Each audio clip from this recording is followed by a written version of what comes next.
It begins with a quiet moment before the storm. The kind of silence that settles over the AGT stage. Right before something unexpected happens, the lights dim, the judges settle back in their seats, and the audience murmurs softly, wondering who will walk out next. They don't know his name yet. They don't know his story. They don't know what is about to happen. But in a few minutes, they will never forget him. A young boy steps onto the stage, wearing simple clothes that look a little worn, a little faded, like they've seen more days of hardship than comfort. His shoes aren't new, his hair is neatly combed, but done without any fancy styling. There is something quiet about him. Something humble, something that makes the entire room pause. He doesn't walk with confidence like some contestants. He walks with hope. The kind of hope only someone with nothing left can carry. Simon looks at him for a moment, his expression unreadable but curious. Heidi and Sophia smile gently. Howie leans forward a little, sensing that this kid isn't like the others. The boy stands in the center of the stage, clutching the microphone with both hands, trying to steady his nerves. The spotlight feels hotter than he expected. The room feels larger than life. And for a second, he wonders if he's made a mistake coming here. But then he remembers why he is here. He remembers the nights he spent practicing under a dim light. In a small room, he remembers singing on streets, outside stores hoping someone would listen, hoping someone would throw a few coins so he could help his family. He remembers his father telling him that talent is a gift. But courage is a choice, and today he chose courage. So when Simon asks him where he's from and why he's here, the boy answers softly but honestly. He says he comes from a poor background, that life hasn't been easy, but singing has always been the one thing that made him feel alive. He doesn't brag, he doesn't exaggerate. He simply says he wants to show the world what he can do. Simon nods slowly, sensing the sincerity. He asks what the boy will sing, and when the boy quietly says the name Elvis Presley, a small wave of surprise travels through the room. Elvis songs are iconic, powerful, difficult and unforgiving. Many try, few succeed. The judges exchange glances, wondering if this kid knows what he's taking on.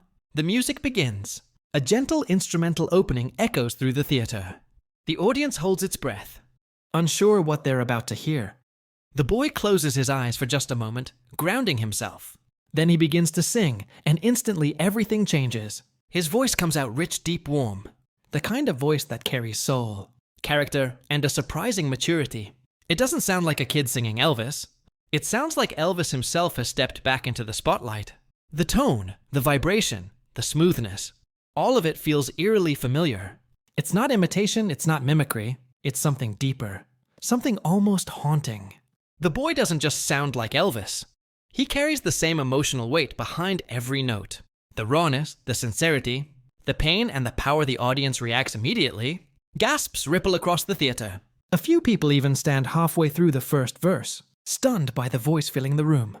Haida's eyes widen, Sophia brings her hand to her heart, and Howie's eyebrows shoot up in disbelief. But Simon freezes. His expression shifts from curiosity to shock.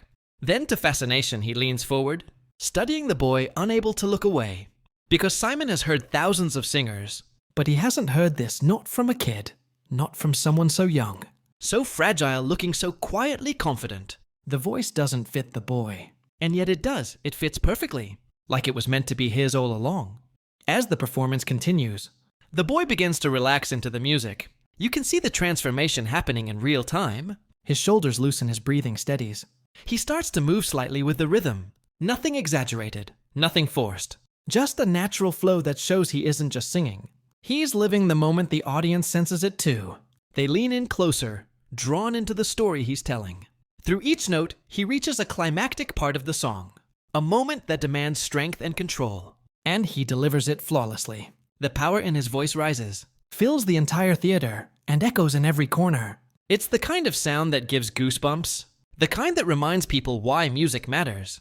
Why voices can move hearts. Why talent isn't limited by background, money, or privilege by now. Many in the audience are already standing.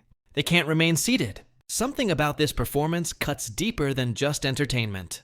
It feels like witnessing destiny unfold. The boy sings with everything he has, not to impress, not to win, but because this is his chance to show the world who he is. And he takes that chance with both hands. When the final note arrives, he holds it for a breathtaking moment. It floats beautifully in the air before fading into silence. And for a second, the entire room stays frozen. No movement, no sound. Just a quiet awe that wraps around everyone present. Then all at once the audience explodes into applause. People rise to their feet in a full standing ovation cheers.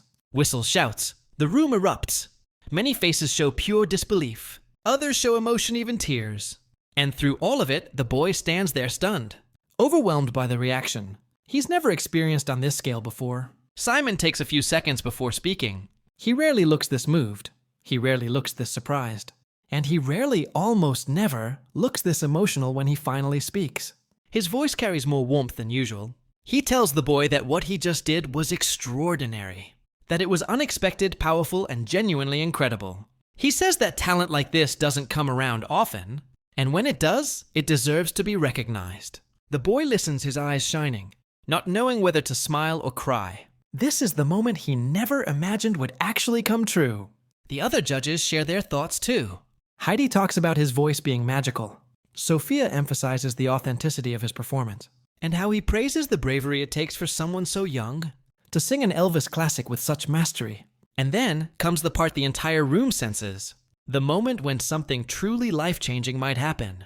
Simon looks at the boy again. He looks at the audience who are chanting with excitement. And then Simon reaches out his hand and presses the golden buzzer. The theater explodes, golden confetti rains from above, swirling around the boy as he covers his face in disbelief. He drops to his knees, overwhelmed by emotion. The judges stand and clap. The crowd roars louder. And Simon steps onto the stage to congratulate him personally. It's one of those rare moments where even Simon can't hide his pride. This moment isn't just about a performance. It's about a boy who came from nothing, stood on the grandest stage, and shook the world with a voice that carried the spirit of a legend. It's about proving that greatness can rise from the most unexpected. Places, it's about showing that dreams, no matter how impossible they seem, can come true when courage meets talent. And as the boy walks off the stage, with confetti still clinging to his clothes, he realizes something. This isn't the end of his story, it's the beginning.